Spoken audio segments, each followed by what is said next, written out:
Welcome, Pewter Report readers, viewers, and listeners to a brand new edition of the Pewter Report podcast brought to you by our friends over at Briar Greaves Insurance.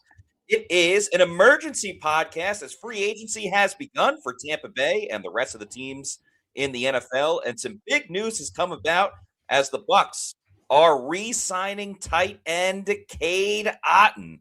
That's right, their starting tight end is returning to Tampa Bay for a fifth season. That was first reported by Ian Rappaport. The Bucs and Cade Otton's agents got the deal done, and Cade Otton is back in Tampa Bay, presumably as the starting tight end. So we're going to break that down and what else it means for the Bucs heading into free agency. So I'm your host, Matt Matera. Joined with me is SR, Scott Reynolds from PewterReport.com. SR, your initial thoughts to Cade Otton returning to Tampa Bay? According to a source that I have to believe,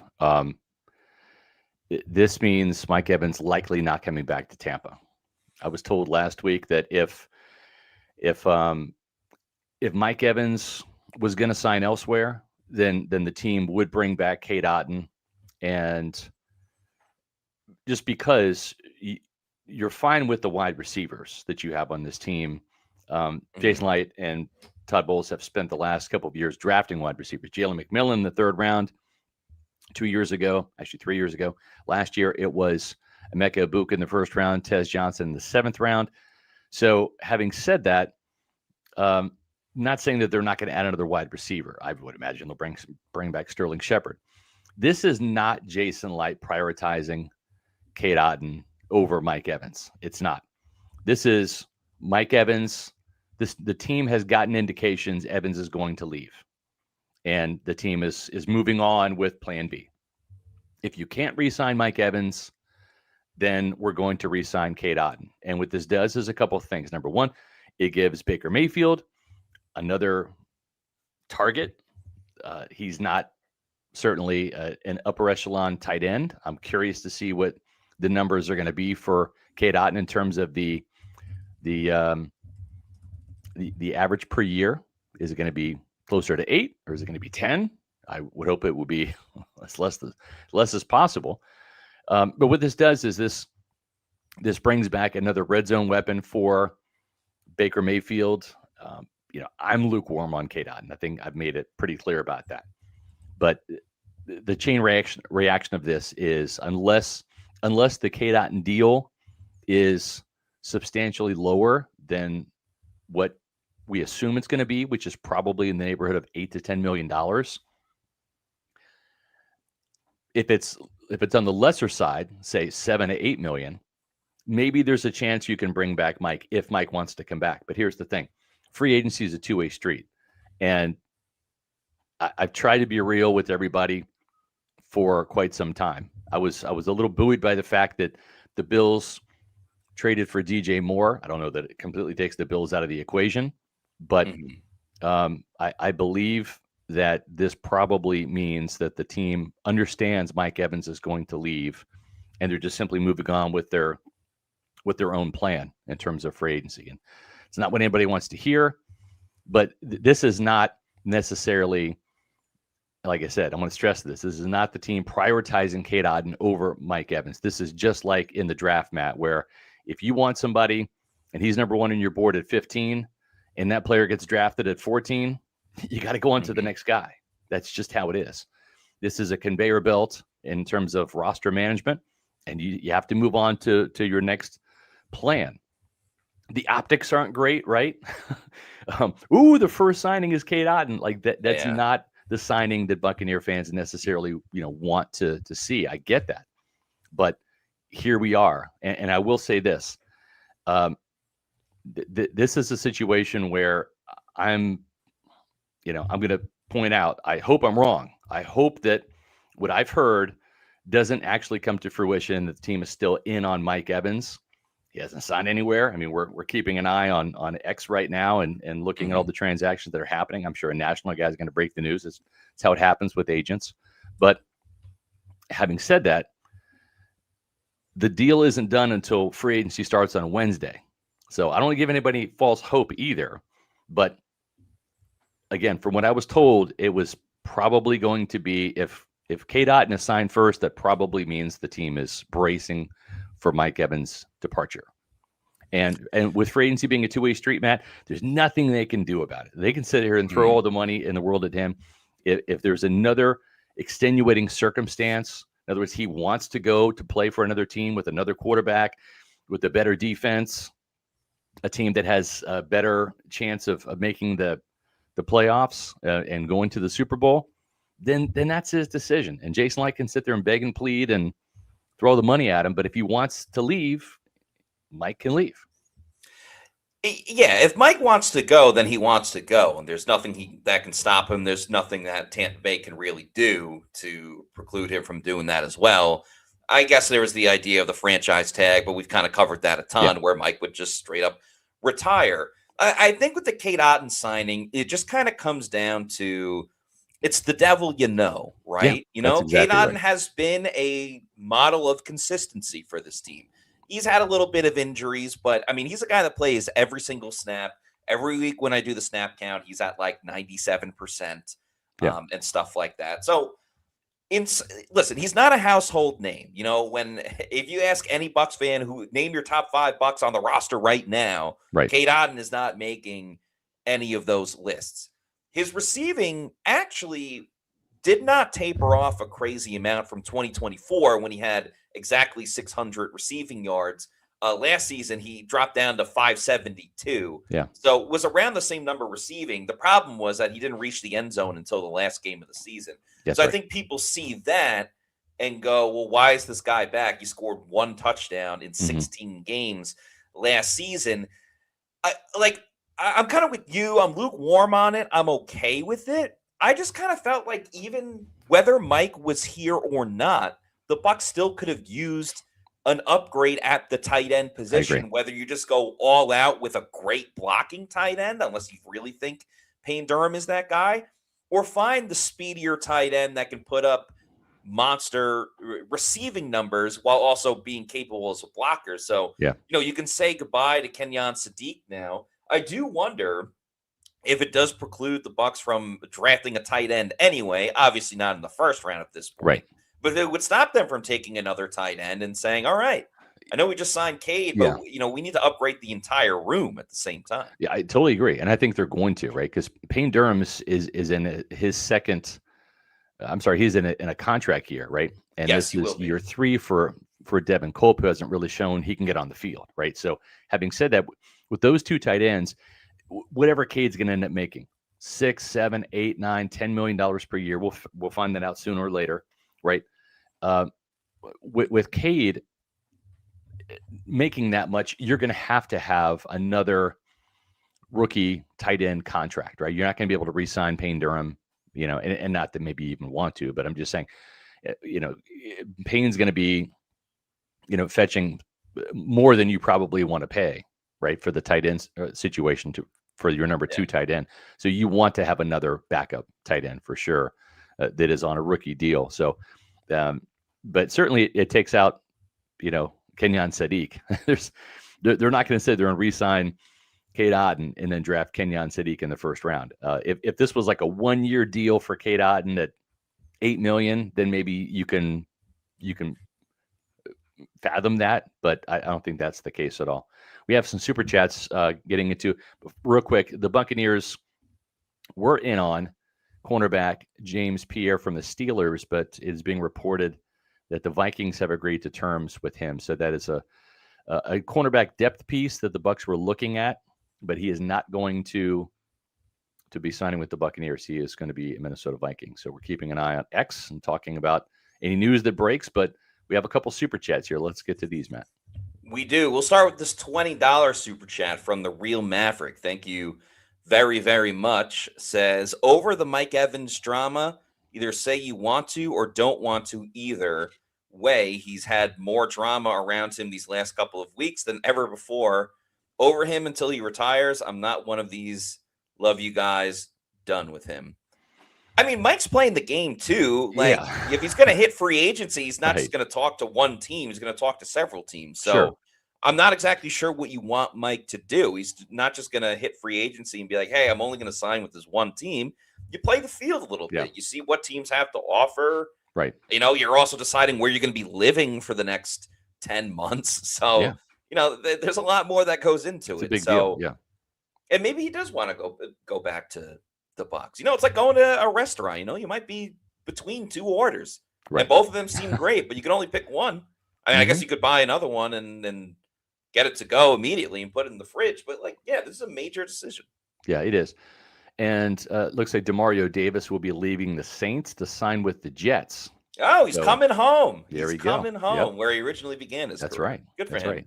So the Saints losing a big piece on defense who even at age, 36, 37, still playing at high level.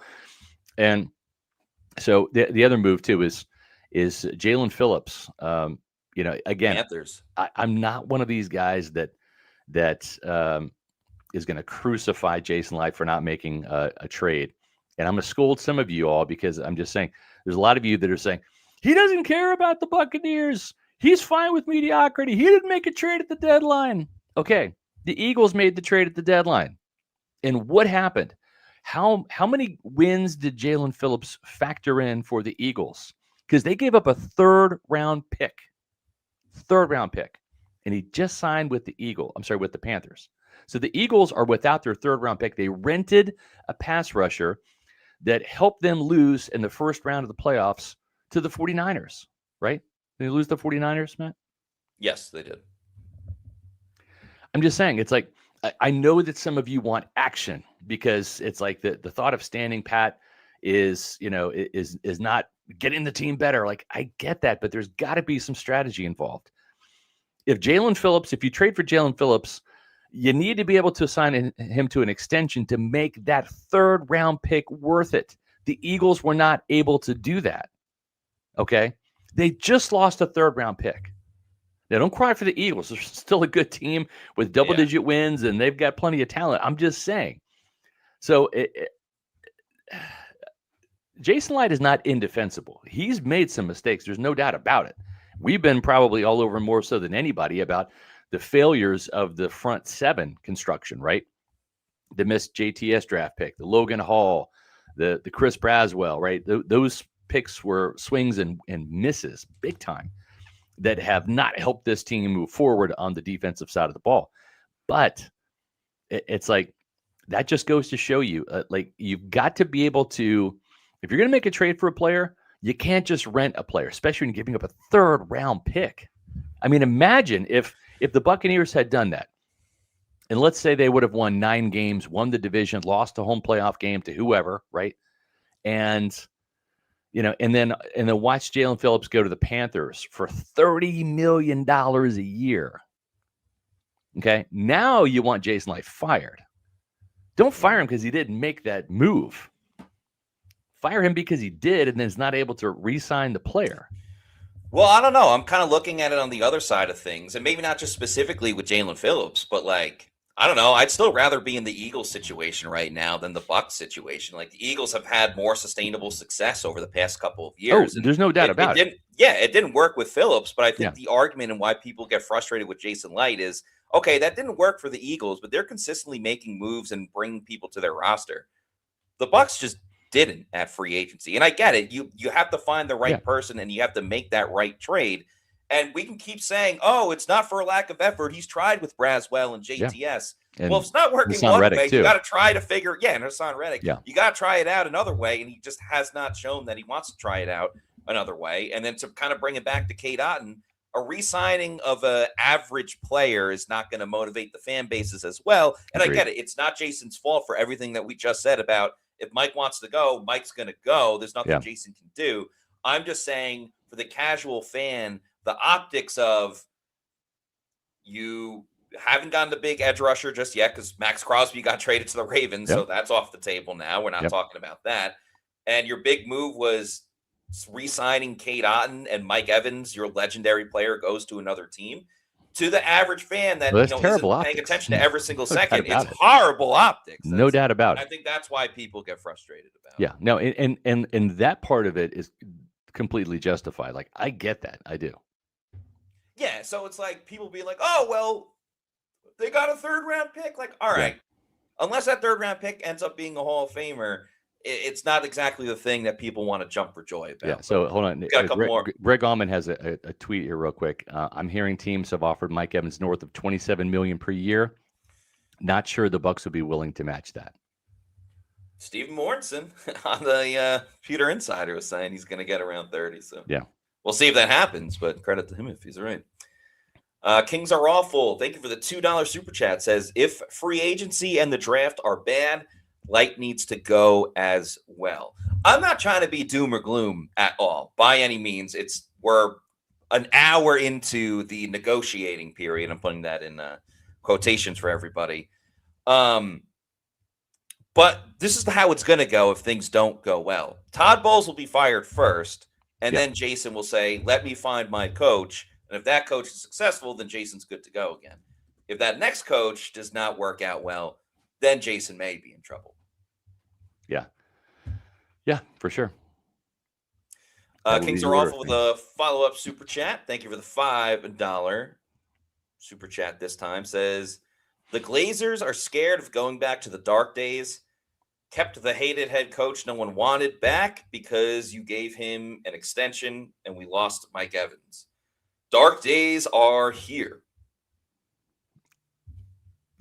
Time will tell. You might be right. You absolutely might be right. I'm more of a swing for the fences kind of guy. I like aggressiveness. I do. I understand sometimes why there is hesitation to do it. I get that. Mm-hmm. The first thing I would have done was change the coach. That's the aggressive thing. I mean, he had 4 years in New York, and he's had 4 years in Tampa. And the ceiling with Todd Bowles is 10 wins. It just is. Yeah. It just is. There's other coaches out there. How many Seahawks victories were there this year, Matt? I mean, they went 14? Yeah, I was going to say at least 13 okay. Or 14. And how long has Mike McDonald been coaching? 2 seasons. 2 seasons, okay. Liam Cohen won 13 games in Jacksonville, won. This franchise in 50 years has had one 13-win season. What are we doing? And we're talking about playing in a terrible division, too. Yes. Like, it's not like it's been, 4 teams competing for one spot. I mean, there has been because all the other teams have been so bad. But the NFC South has not exactly been cutthroat in recent years. Looks like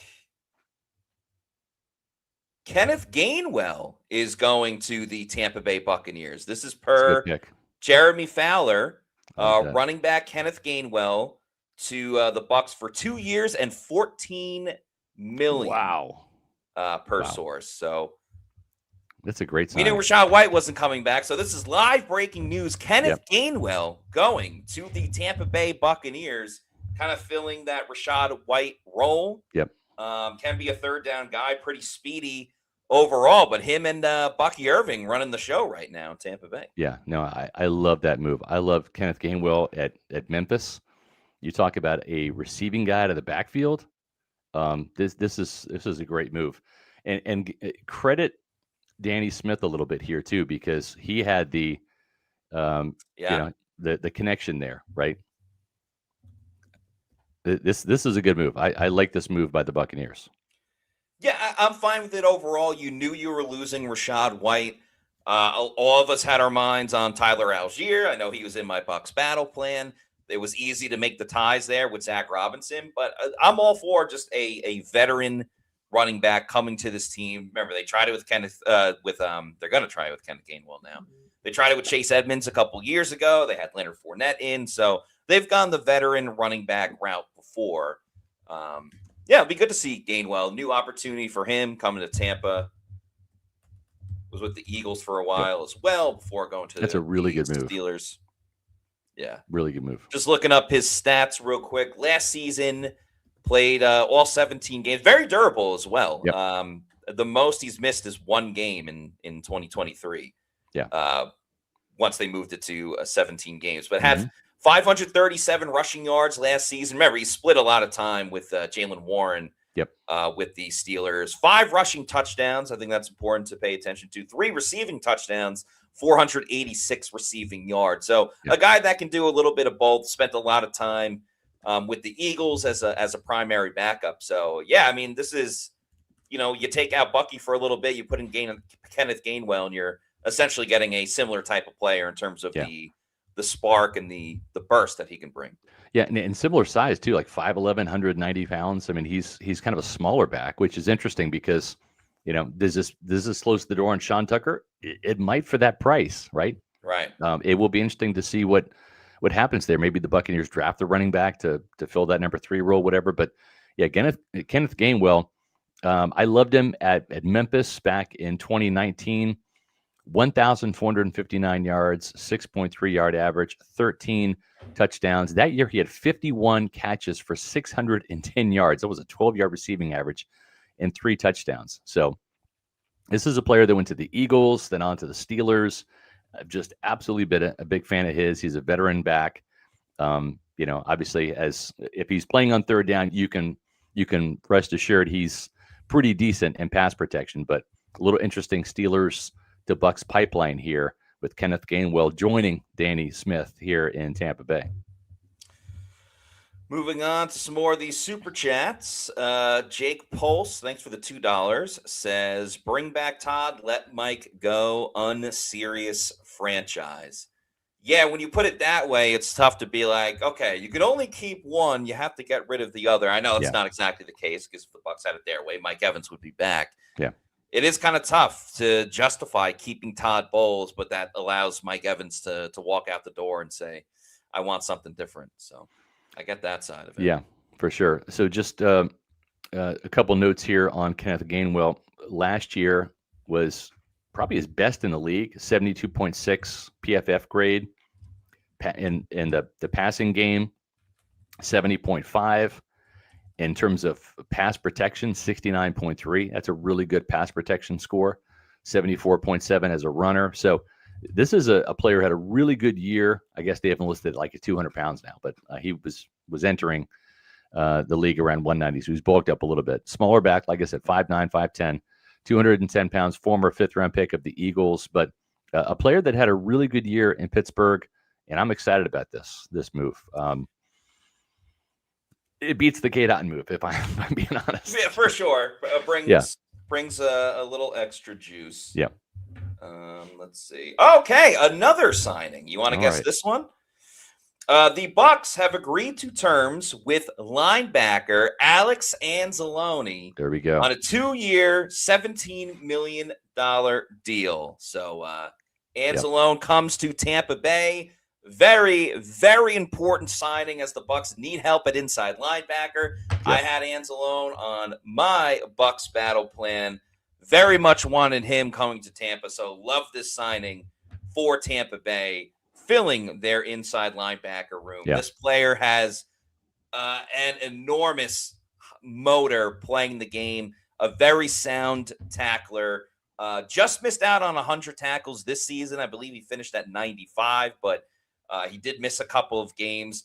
A dude that has a very high football IQ as well. He's calling the play out before it's even ready to go. So I love this idea of Anzalone and then, drafting an inside linebacker. I know we've all talked about Jacob Rodriguez, but you got the veteran in there. If Levante David is not back, you have the veteran in there to go and, kind of lead this group at the inside linebacker position. Fiery guy, high motor, like I mentioned. So, I think, no offense to Kenneth Gainwell, has been a Buck for literally 5 minutes, but this is my new favorite signing. Yes, by Tampa Bay thus far. So. Yep. I think the thing too, and we talked about this earlier, something we had tweeted. I think I probably mentioned it in my SR's Fab 5, the free agency insider. Hang on a second here. They were interested in looking at getting another free agent linebacker first before circling back around to Levante David. I don't know if Levante David is done or not. I think what might be happening is the Buccaneers are going to try to spend some money in free and be like, agency. oh, sorry, we only have this much. If Yes. you want that, you can Yes. have it, but this Yeah. is all we have. Like, if you I wanna honestly ca- think that's the right way to I go do about it, too. because I they do can kind too. of wash their hands clean and be like, Yes. listen, we love you, Levante. You're a legend. You're going to be here forever, at least with your name in the stadium. This is what we can offer you. If you want it, great. If you don't want that, we understand, but we got to keep it moving and stuff like that. And I'm kind of on operating with the Bucs inside linebacker room. I know Savase Dennis is on it. Yep. Happy birthday to him, by the way. I know Nick Jackson is on it. But I'm kind of operating of like they're trying to find their starters right now. That's and right. probably a quality backup Yep. as well. Like I kind of look at Savase as like a luxury piece at the moment. And now can his play improve? And can he take the next step? Sure. I think that's still possible, but in the reality, the Bucs need at least 2 starters, and they found one right now with Anzalone. Yeah, for sure. And when you look at they needed some help in coverage with regards to pass drops, tackles in space, and all that. And Anzalone, he's a player that has had some injuries, right? This is not going to preclude the team from drafting a linebacker or 2. They only have 3 now on the roster, including Anzalone. So, when you look at him and Savase Dennis and Nick Jackson, they're going to have to add 2 more guys that are probably starting level players, right? One through the draft with the premium pick, first, second, third round. And then also another one that maybe you get a complimentary piece in free agency. Quincy Williams from the Jets might be a good veteran that you can bring in to compete. Or you draft another linebacker and you double up. It's something you and I, Matt, have talked about and probably have co-signed on. Like, let's get a couple linebackers here, because you're going to need some depth there with Anzalone being 31 years of age. He's still going to play for a couple years. Don't get me wrong, but he's young. He's 5 years younger than Levante David is. So in that sense, he's still in his prime, still a younger linebacker, but he's a player that he's not going to be playing a decade in Tampa. He's not going to be playing half a decade in Tampa. So you need to add some youth to that roster and develop it, and then have an eventual succession plan in place. So when Anzalone, if he's signed here 1 year, and if he starts to drop off, then you have an option with the linebacker that you've drafted over. I don't think this precludes the team from drafting a linebacker in the first round either. No, I don't think it does at all, because you need to have at least 2 starting. And injuries have crept up on him a little bit. He missed 1 game last year. He missed 7 games in 2024. Yeah. But before that, relatively stayed healthy. 2022, he played the full season. 2023, only missed a game. So 2024 was the big year where he did not end up playing too much. But in 2022 and 2023, he had over 120 tackles. And like I mentioned, had 95 last year, despite missing a game. So he's a guy that is a sound tackler and can clean up a lot of those mistakes that Tampa Bay had, just trying to bring the ball carrier down last season. So again, if you're just joining the show, this starting of free agent frenzy, the Buccaneers have signed 3 players now. And we've been doing this for like an hour and 24 minutes. So you can't sit there and say Jason Licht is not active. He's sitting on his hands. He's signing some players. But, this tells me that the team is moving on from Mike Evans, because Mike Evans is moving on from the Buccaneers. In other words, they're going through their free agent plan now, starting to spend that money. If they really had a shot at Mike Evans, and I think that number probably had to be closer to 20, if he's going to be getting somewhere in the neighborhood of $27 million, at some point in time, I know he's a legend. He's a fan favorite. I get that. But here's the problem. How many games is Mike Evans going to miss next year, Matt? Hopefully none. Okay, but recent history says what? At least 3 games due to hamstrings, right? And I mean, we've seen that out of the last couple of years. So you're only going to be getting a 33-year-old wide receiver for not a full season, probably.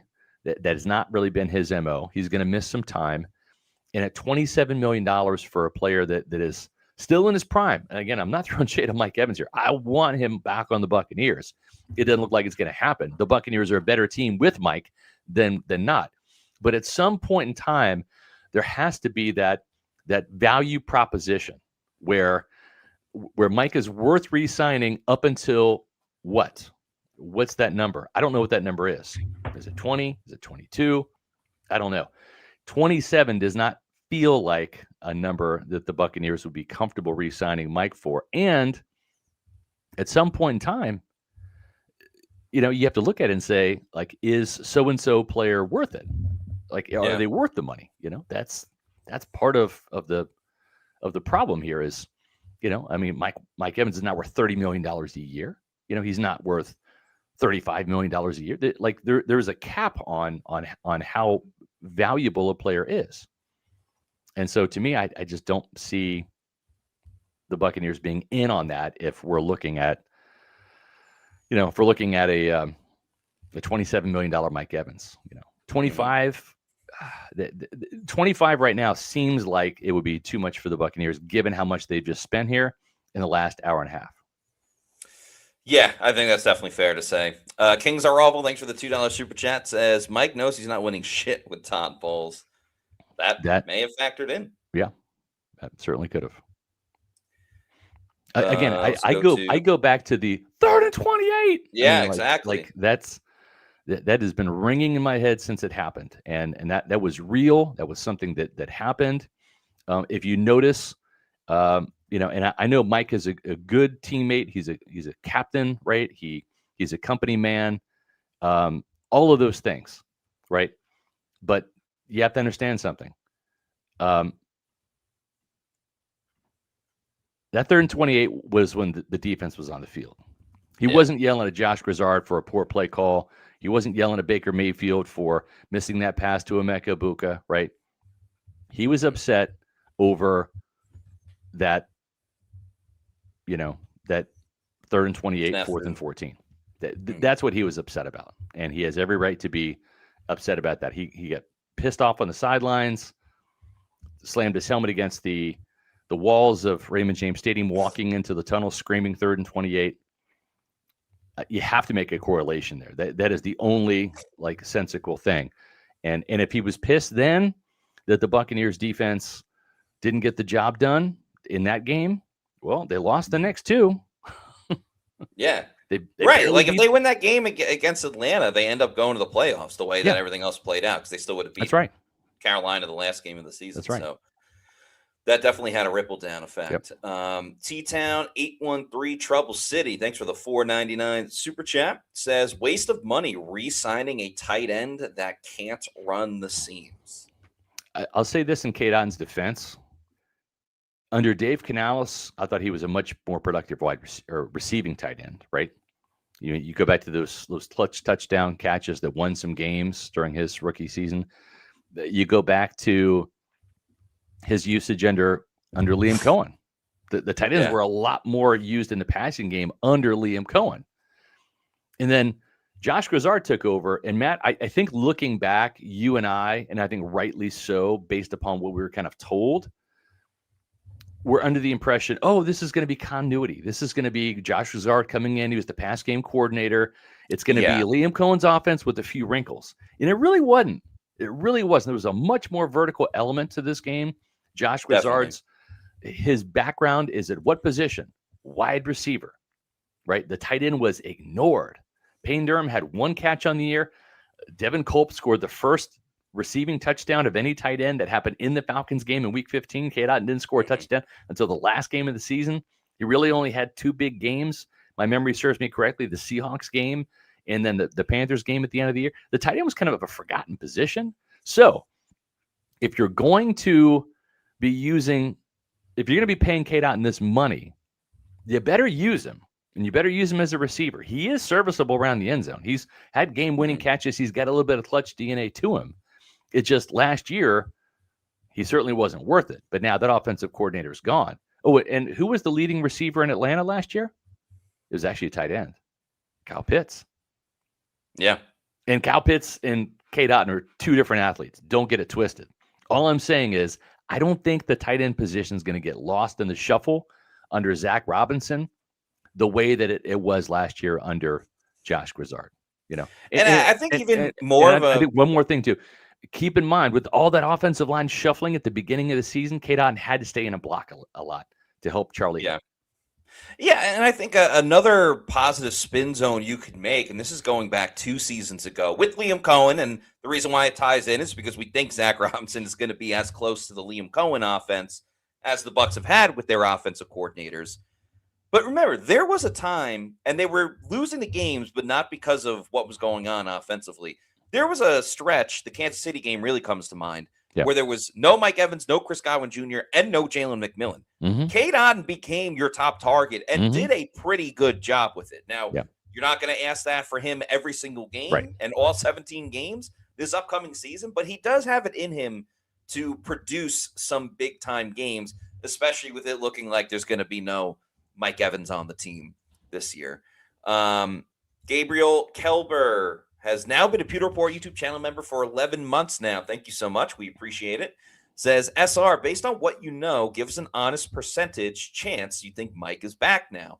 I can't believe this, man. It never seemed like a question that he'd be a Buck for life. I think the percentage is not good. I don't know how to quantify that. 13%? Yeah, maybe. Yeah. I mean, I hope I'm wrong. God, I would love to be wrong. Please let me be wrong about this, but I just don't think that is the case.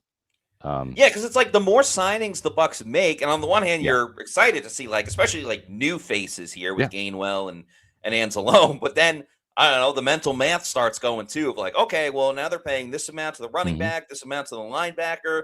That kind of shrinks the amount of money that they can try to start paying Mike right now. I mean, obviously there's restructures they can do and things of that nature, but there's only so much cash that the Bucs have as well. That was a big point of emphasis during our battle plans. So keep that in mind too. Kings are awful. Thank you for this $5 super chat. Says that money that Evans wanted better be used on this defense.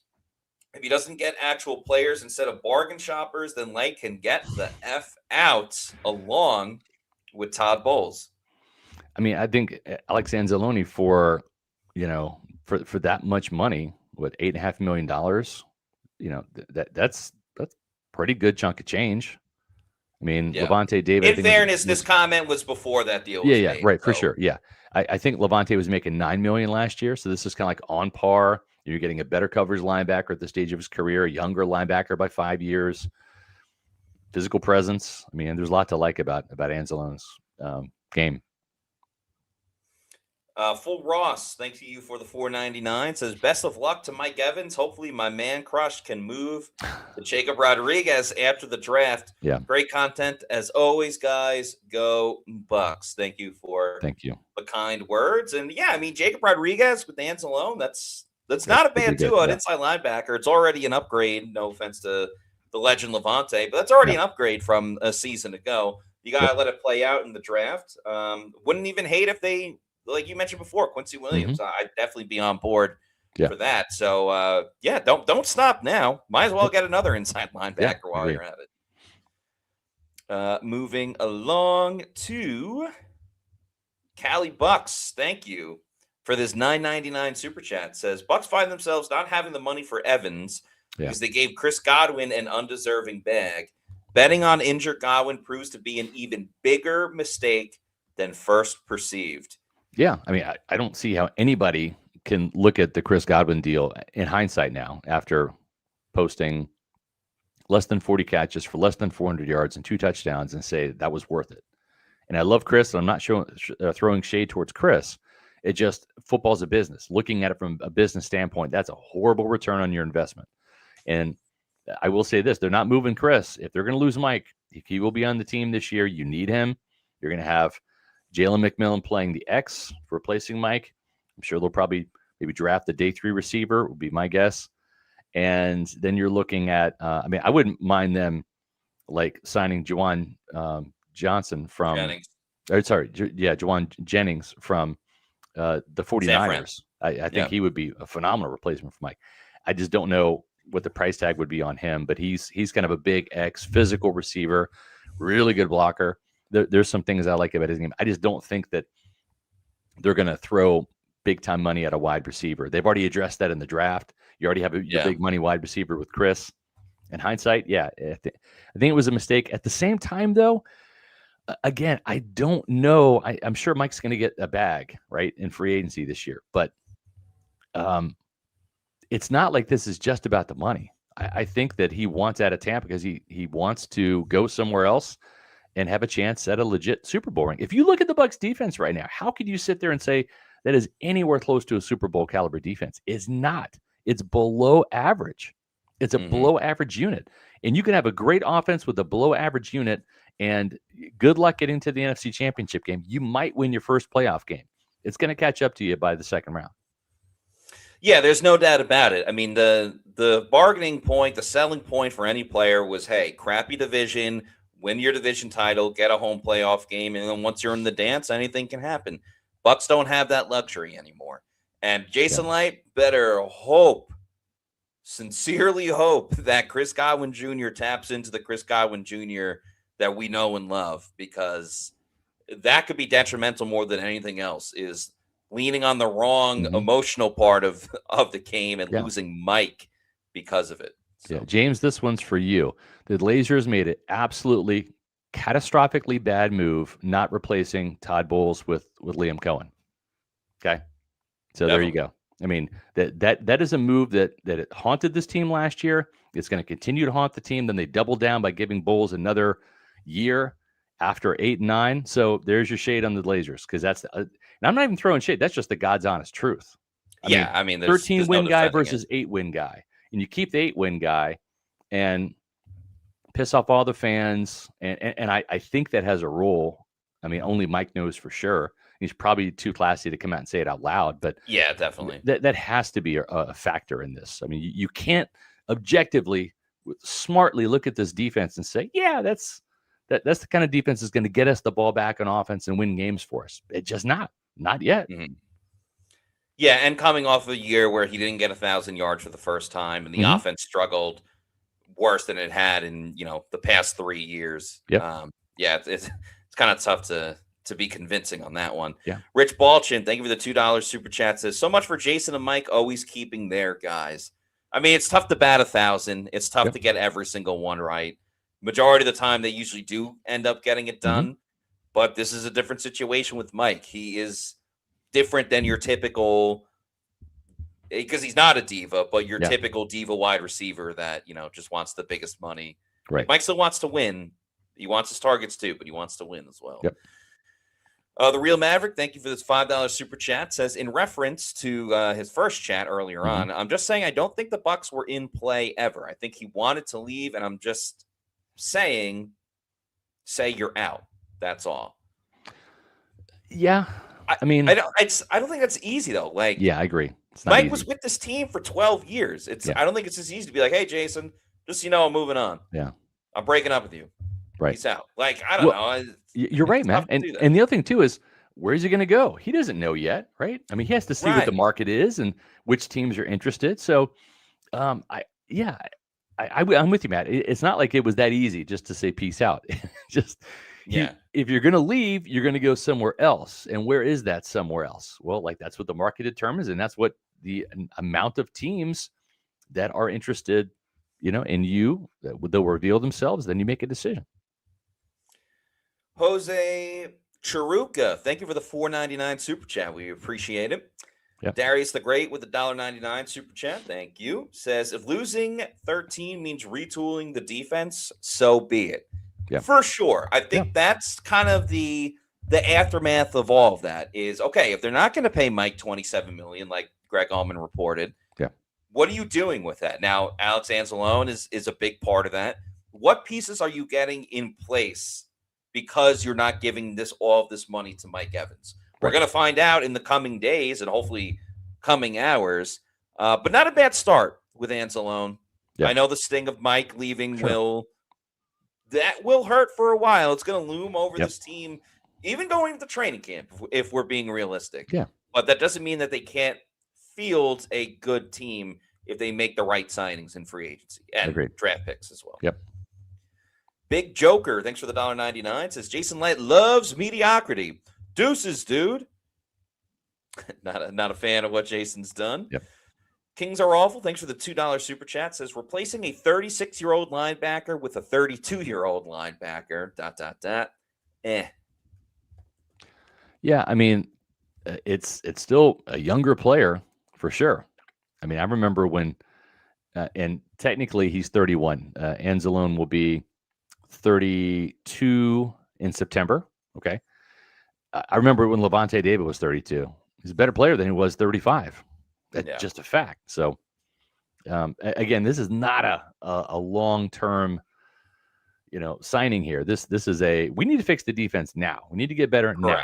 And I think this is a move that helps that. Yeah, I almost think because it's a 2-year deal, if I'm not mistaken. Yep. So this is essentially a buffer for what is going to be the future at inside linebacker if the Bucs do draft 2, or even if they draft 1 this year and then another in next year's draft. He's kind of like that. He's an upgrade of a placeholder right now for them to go and draft CJ Walker, Jacob Rodriguez, CJ Allen, Jacob Rodriguez, whoever it ends up being. Yeah. Anzalone's kind of part of that transition era to it, the buffer for the younger group. Let's see. Steven Zool, thank you for the $1.99. I am late to the live. Anything on Mike? Nothing with Mike Evans specifically just yet. It's just with them signing Cade Otton. Yeah. That makes it look a lot more like that Mike Evans is not going to be back with the team. Yeah. Also, Greg Allman reported that teams have been willing to go as high as $27 million for Mike Evans, which kind of puts the Bucs out of the bidding as well. Yeah, I had a source tell me too that if Mike comes back, Cade Otton's moving on. Like they can't afford both. And then I was told that if Otton signs first, that's pretty much an indicator that they believe Evans is signing elsewhere. And that was the first domino to fall. So I'm sticking by what that source told me. The Hypest Beast, thanks for the $4.99, says patchwork, Band-Aids, and BS. Realistically, we still aren't winning the division. If we can't win the NFC South, why are we retooling to go 8-9? I mean, I think Anzalone's an upgrade over anybody on their roster right now. Even if you re-sign Levante David, I don't think that he's better than Anzalone, last year. Yeah. So this is an upgrade. I think Kenneth Gainwell remains to be seen, but he couldn't. Yeah, I call that a push at this point. Yeah. On par with what Rachaad White did. If Otton returns, he's better than Payne Durham and Devin Culp.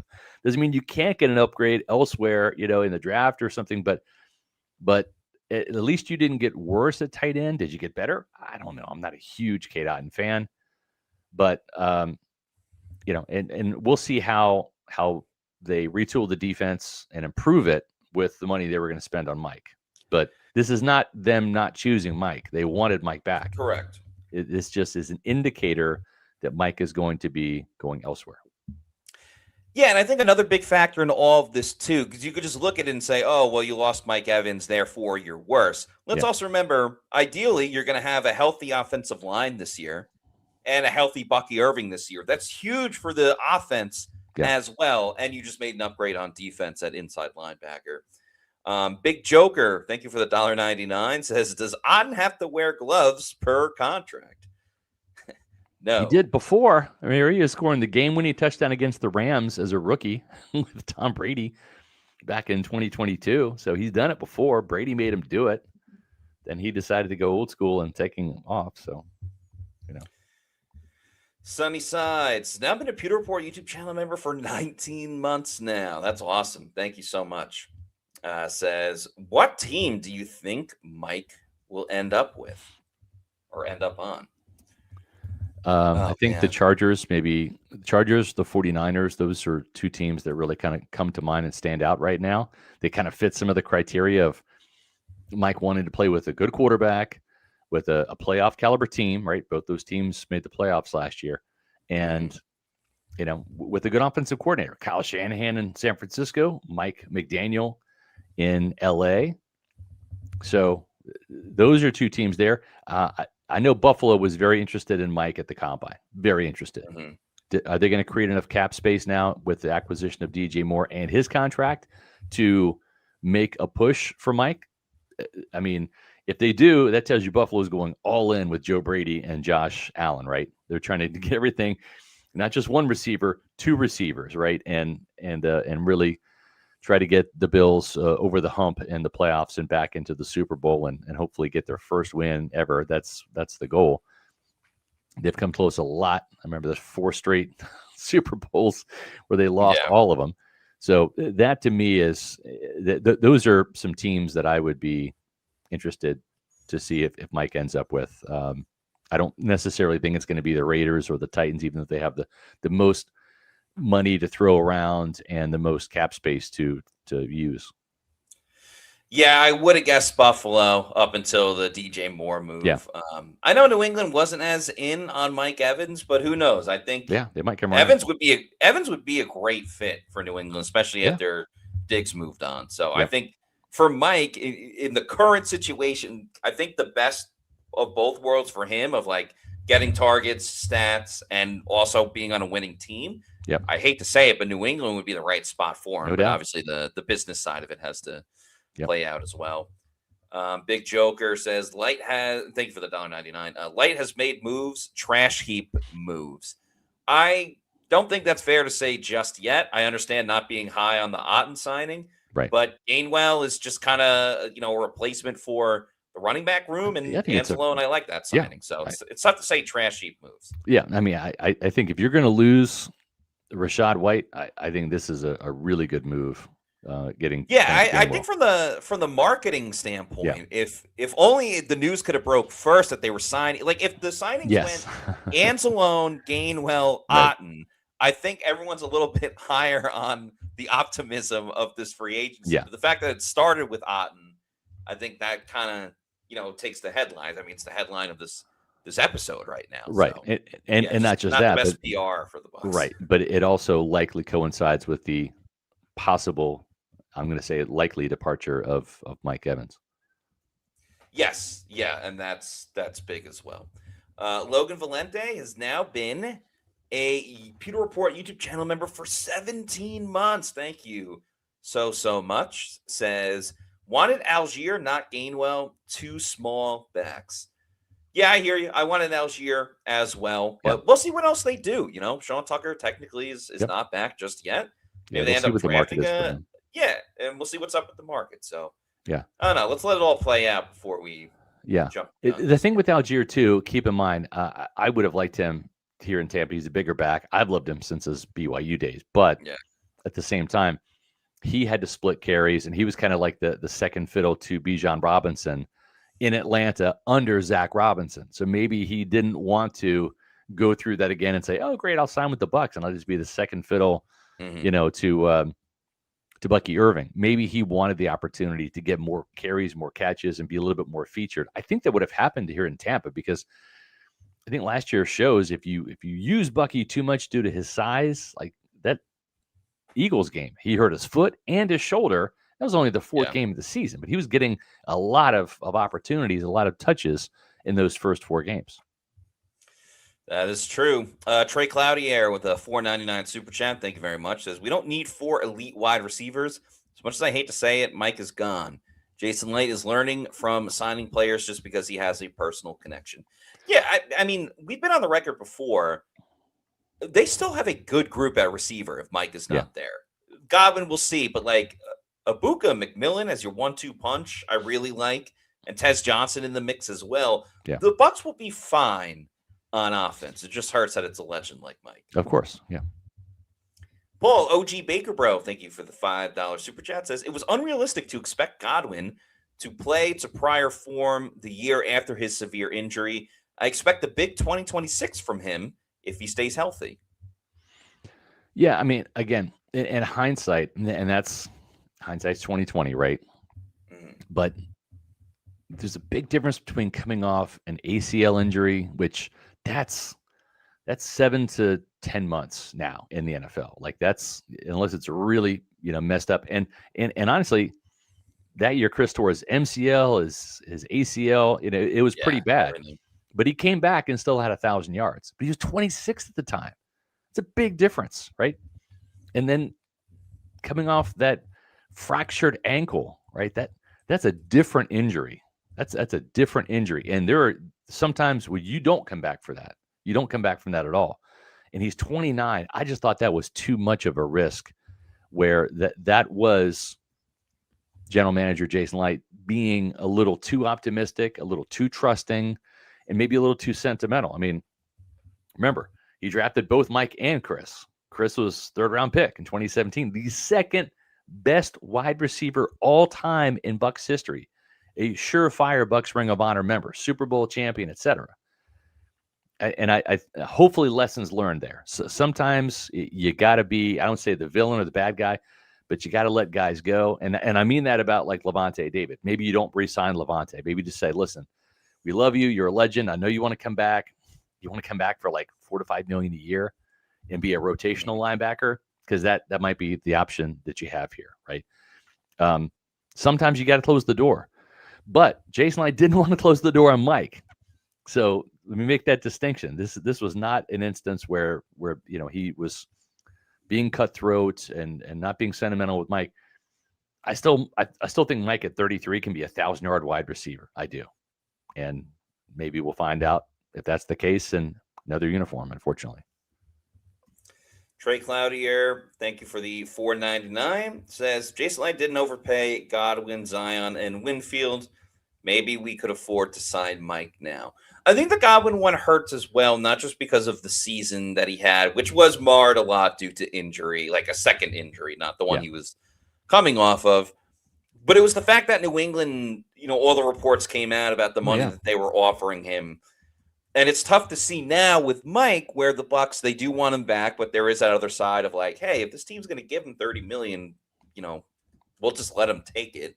Yeah. Where it's like you could have just done that with Chris Godwin. But again, like you don't have a crystal ball in front of you. You can't guarantee that's going to happen. You also didn't know at the time that you were going to draft the Mecca Ibuka. So it is easy to Monday morning quarterback it. But the Godwin signings has major ramifications. There's no doubt. I think the other thing, too, is remember, let's go back in time. This is a Buccaneer team coming off 10 wins. Yeah. Our unified expectations at Pewter Report was this was going to be an 11-win Buccaneer team last year. And you know what? 6-2 start, it kind of looked like it was heading that direction, right? So let's not have some revisionist history here. They wanted Godwin back with Evans, right? With Jalen McMillan, right? Who didn't break his neck until August. But I'm saying in the offseason last year, they wanted Godwin back because they were, in their mind, making a potential Super Bowl run. So, like, I understand the reasoning for why it happened. It just was a big risk, and it didn't pay off. And now that is not a good contract given his production from a year ago. He needs to be a 1,000-yard receiver. We're pretty damn close to it with a lot of big plays in 2026, especially if Evans does not return. Otherwise, 2026 will be his last year in Tampa. They're just not going to afford that $20.5 million contract if he's not anywhere close to a 1,000-yard receiver. Yeah, it's a harsh reality, but it's the truth. Yeah. By the way, a player we've been talking about a lot will not be going to Tampa Bay. Tyler Algier signing with the Arizona Cardinals. So, there you go. Out on the Algier sweepstakes. CJ07, thank you for the $1.99. Says just logged on. So Mike is out, like for sure. I mean, we can't guarantee it 100%, but the signing of Cade Otton very much makes it look like that. That move was made because Mike Evans is likely. I wonder if there's a sneaky team in here like the Rams, too. Oh my God, that'd be bonkers. I'm just saying absolutely bonkers. That Polymarket has the Rams as a favorite to land Mike Evans now, paired with Puka Nacua, Devontae Adams, and Matthew Stafford. that would be a crazy offense right there. That it would, especially because Mike and Devontae are so close in a lot of the all-time stats. Devontae's the one guy that can kind of rival Mike in that aspect of it.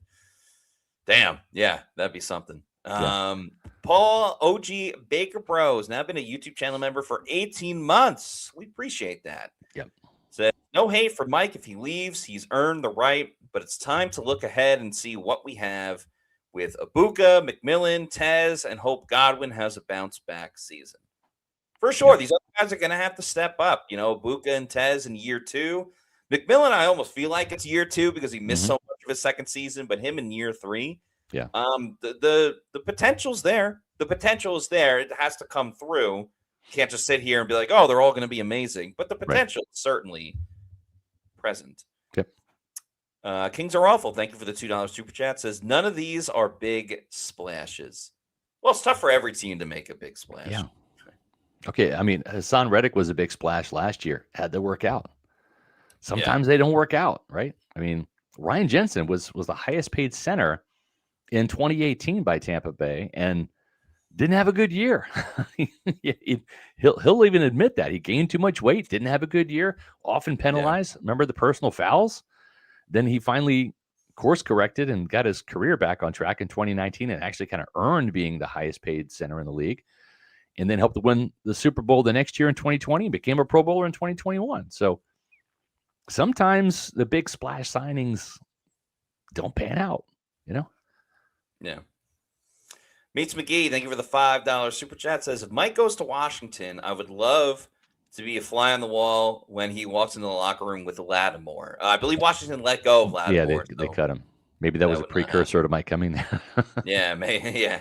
Yeah. The Real Maverick, thank you for this $5 super chat. Says, in context, the best offensive performance in his year was at Seattle without Evans, so they can win without him and be a high-level offense. Yeah, they've won games without Mike before and still have looked pretty good on offense. I'm telling you, healthier offensive line will be way more valuable than I think, it gets taken for granted for sure. And a healthy Bucky would be very important. Yeah. This is just facts. I'm not making this, not a dig at Mike whatsoever. This team was 4-4 without Mike Evans. And two of those wins were against the Seahawks and 49ers, two of probably the best wins of the season, right? Mm-hmm. They were 4-5 with Mike, including a 1-3 finish down the stretch. Now, again, that's not Mike's fault by any means, but I'm just saying it's like they were 4-4 with Mike, 4-5 without him, including 1-3 down the stretch where admittedly Mike did not get enough targets, certainly in either Carolina game. Of course, they won the second one in the Dolphins game, right? So just take that for what it is. But that was the record for the Bucs last year with and without Mike. CJ07, thank you for the $4.99, says Jason wants to fire Todd, but read the room. And we really chose Todd over Mike. Scott, much can I pay for you to risk it all and just snap on them? This was a laser decision to keep Todd Bowles. Period. The end. That's all I'll say. Michael Larry, thank you for being a Pewter Report YouTube channel member for 1 month now. Says, if I'm the GM, I'm restructuring players' contracts and bringing Mike back. I'd cut Chris Godwin next year as well. Next season is quite possible because he won't have any more guaranteed money. Yeah. And the Bucs typically, as they should operate, they don't restructure any contracts until they have to. Like, they're not just going to restructure deals of like Wirfs and Winfield and then just be like, oh crap, like now we got to sign someone. You try to sign someone when you have that all set to go. That's when you do the restructuring. So, we'll see. And here's the thing too. If the Buccaneers match an offer, and let's just do a hypothetical, let's say 49ers, Buffalo, Commanders, whatever, and Mike wants to leave, it's not throw every penny at Mike. If he wants to play somewhere else, he's going to play somewhere else, even if it means taking a little bit less. So this is not just about, the lasers are being cheap and Jason Light's being cheap. It sounds like Mike wants to leave and play somewhere else. Like that can't be overlooked. This is not about Mike being a mercenary and going to the highest bidder. He's going to play for the team he wants to play for, and he'll be handsomely rewarded for it. The agent's playing the right game. Get as many suitors as you can, drive the market up, and then, let Mike pick his spot. Yeah, for sure. Big Joker, thanks for the $1.99, says, just to be clear, Light cares, but he stinks at free agency. Yeah, I mean, every general manager stinks at free agency. That's why teams typically like to build through the draft. But, I mean, Ndamukong Suh was a good free agent signing, Shaq Barrett, Tom Brady, Baker Mayfield, AB for the price was worth it. Ryan Jensen, I mean, those are some Super Bowl winners right there that he got through free agency. So, yeah, I want to say if you did a top 3 or top 5 like best and worst signings from Jason Licht. I think the best of the best will outweigh the worst of the worst. Yeah. But no one's perfect. Yep. Michael Moore, thank you for the $5 super chat, says, what does Mike leaving say about his belief in Baker? He wants to play with an elite quarterback. So if a Hall of Fame wide receiver doesn't believe in him, why should we? So it's interesting, right? Because say what you want about Jameis Winston, but he found ways to get Mike the ball, sometimes That's at the true. expense of an interception. But Mike was force-fed the ball. Like I've told you all for a couple weeks now, legacy is important. Don't believe me? Take Derek Gilmore's words to heart. He knows Mike. He's the agent. Mike's legacy is important. Some of you thought, oh, that means playing in Tampa the rest of his career. No, that means getting in the top 10 and receiving yards and being a future first ballot Hall of Famer. And in order to get yards, the yards necessary, which is like 2,000 more yards, 1,000 yards a season, you need targets. No catches, no yards, right? So you need targets to get catches to get yards. And with Chris and Emeka and J-Mac and Tez and Sterling, and then you factor Bucky in the passing game as well, and you have Cade, there's a lot of mouths to feed in Tampa. And it's just a little bit cleaner and easier to go to a team that you're going to get force-fed the ball to a little bit. If he goes to Washington, you have Terry McLaurin and who else? Who's the other receiver in Washington? They had Debo. Yeah. So, and I think he's probably on his, is he out? Is he still there? I have tunnel vision on the Bucs. I don't know. Yeah, I think he might have one more. But I mean, he's not the player he was. Yeah, no, he definitely had it down here. If Mike goes there, you prioritize Mike over getting the ball to Debo Samuel. So, yeah, for sure. Moving along. Oh, and one more point about Baker Mayfield. Baker has shown he's going to throw to the open guy. Yeah, he's not going to force feed the ball. I mean, and that's kind of smart football at the same time. I don't think it's just a Baker thing for Mike. I mean, Mike was able to get it done with Mike Glennon, with Ryan Fitzpatrick. You mentioned Jameis. Obviously, Tom Brady's a different story, but he's had success with Baker too. Yeah, I think it's more than just the quarterback play when it comes down to it. Yeah. Fear factor. Thank you for the $1.99 super chat. Is Anzalone a Mike or a Will? I mean, he'd probably more of a Will. He's probably more of like that Levante David, replacement was my guess. Yeah. And he had a 65.3 coverage grade last year, according to PFF. Again, I'm not using PFF as the gold standard. It's something that you can compare players to, say what you want about the grading system, but that would make Anzalone the 23rd rated linebacker in terms of coverage. He had a 65.6 run defense grade, 65.2 pass rush grade, 67.5 overall grade. Again, those are actually pretty good grades. If you're in the 60s, that's not necessarily a bad grade. Doesn't mean that you're like, that's not like a Pro Bowl level grade. But I mean, if you look at Levante David, just again, PFF comparison, Levante had a 52.6 overall grade last year, a 66.2 run defense grade, and a 45.1 coverage grade. And that ranked, Levante was out of their metrics, the 69th ranked linebacker out of 88. Okay, so I'm just saying, it's an upgrade there in terms of PFF's definitely comparable rankings there. Younger player, a little bit better in coverage. Realtor David Zussman, thank you for this $19.99 super chat. We appreciate it. Yeah, thank you, David. As Jason Licht continues to use free agency to sign fringe and third stringers instead of using to add building blocks. Licht refuses to learn and adjust to what situations demand. He will overpay Baker. We will lose more players. Tired of Jason Licht. Not surprised. You to Jason Licht is what kings are awful to top Bulls. Yeah, for sure. But we respect your opinion. Appreciate you sharing it here. This is not a what I say goes or what Matt says goes show. You all have the opportunity to voice your opinions.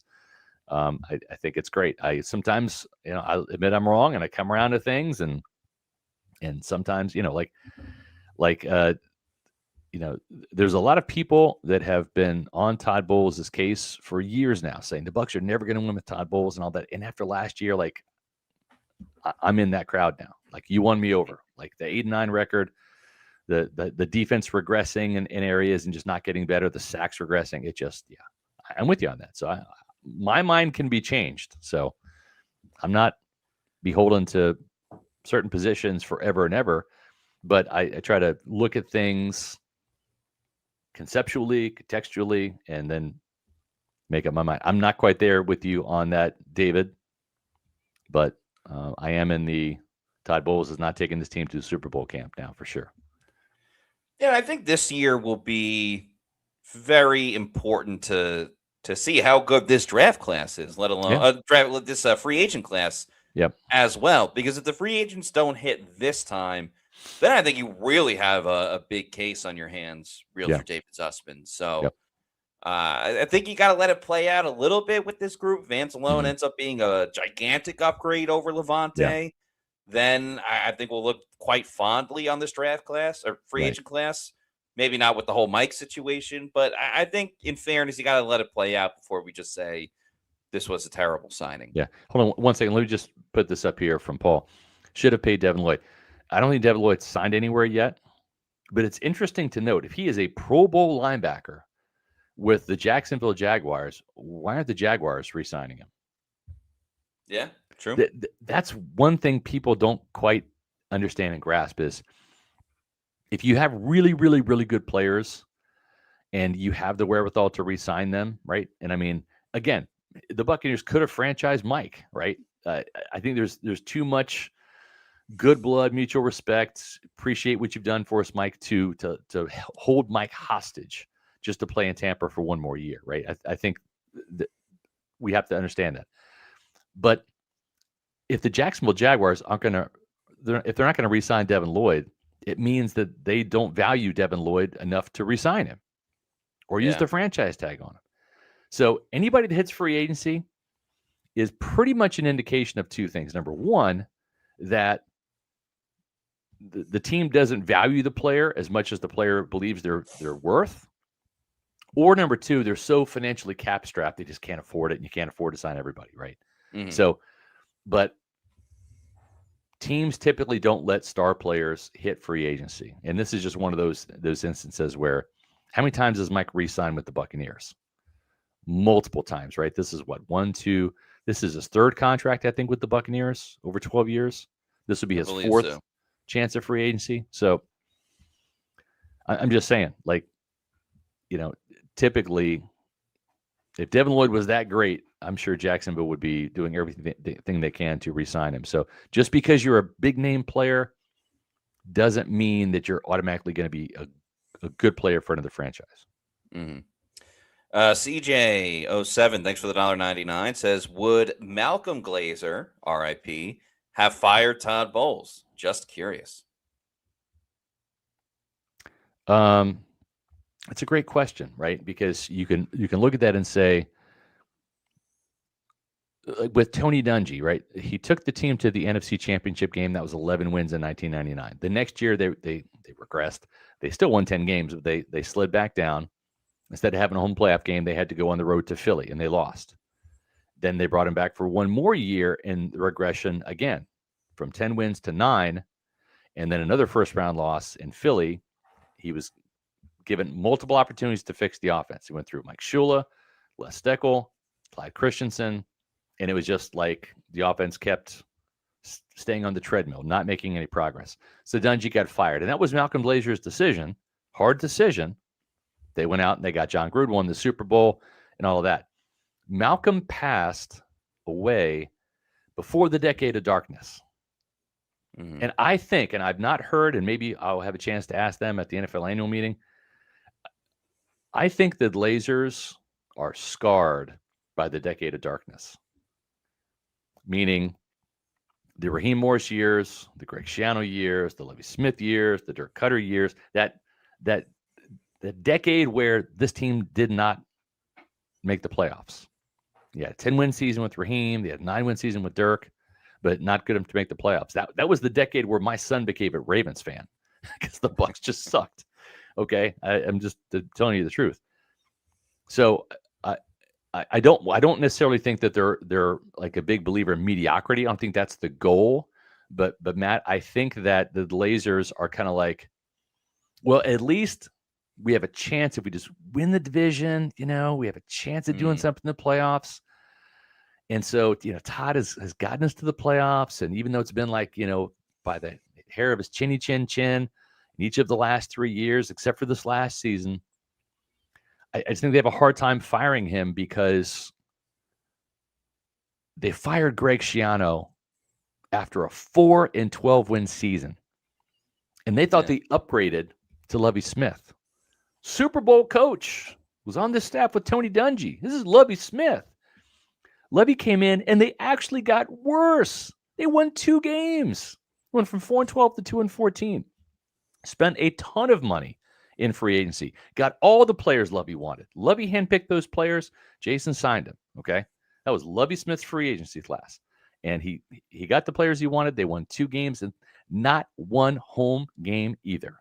If you're a season ticket holder that year, you didn't watch your team win at home. And I think they don't want to go back there. And as a result, as a byproduct, I think they are settling for mediocrity. They're not pursuing it. That's not the goal of the objective. But I don't know how else to read the situation. Right, because in their heads they're thinking, well, it can get worse. Exactly. Because they saw it play out worse. Exactly. And I think part of the problem, too, is, when Brady left after the 2022 season, you didn't know who was going to be your quarterback, and it ended up being Baker Mayfield. But we had plenty of conversations, and I think I convinced myself at one point, just completely rebuild, trade away your core players, and just kind of start from the ground up. Yeah. They didn't, and they found Baker Mayfield, and then Baker provided the spark with the team to where it's at now, which not coming off of a good season.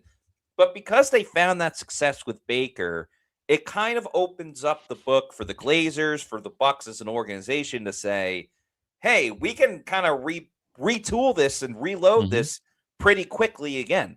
They're one big find away from competing once again. I don't necessarily believe that they are. Right. But I think that kind of opened the door with it. Hold on one second here. Cali Bucks says Bucks are trying extremely hard to make a push to bring Mike Evans back per Peter Schrager on the Pat McAfee free agent show. I'm not surprised. Jason Licht is tight with Pat McAfee. Okay. I'm sorry, not with Pat, with Peter Schrager. Okay. Yeah. I can guarantee you, Jason Licht is doing everything he can within reason to bring Mike Evans back. The begging, the pleading, the pulling of the emotional heartstrings. I guarantee you, all of that stuff is in play. Okay. Jason does not want to lose Mike. This would be a personal dagger for Jason. And I'm not saying, this would be like a bad mark against him as a general manager. You all think that, and you're not wrong. I'm saying from a sentimentality thing, this is Jason Licht's first ever draft pick. Okay. Mm-hmm.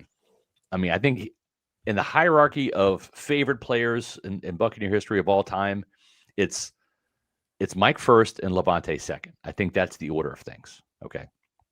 So it's not like the Buccaneers are giving up. I think they're trying to do everything.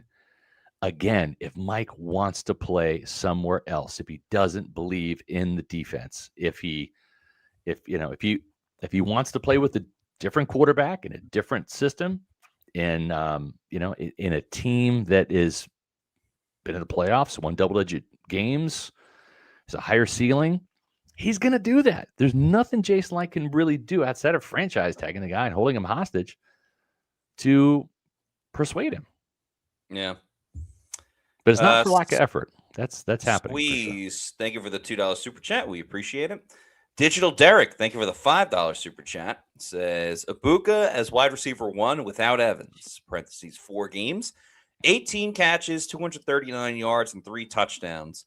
Rookie deal versus paying $20 million plus for a 32-year-old wide receiver. Do the math. Give me Anzalone and Hendrickson with the money. Yeah. I mean, if you could swing Hendrickson as well, that'll ease the pain a lot more. Like I said, he's going to have to come down a lot. I mean, I've heard the asking price for him is like 35 million. And you know what? If I'm Hendrickson now and I'm looking at Jalen Phillips getting 30 for Carolina, I'm holding fast to 35 and maybe settling for 30 because I'm older and I'm coming off an injury. And I think for the Buccaneers, that number's got to be like, it starts with a 2 and probably has like a 0 or 1 after it, like 20, 21 million. That might be what they're looking for.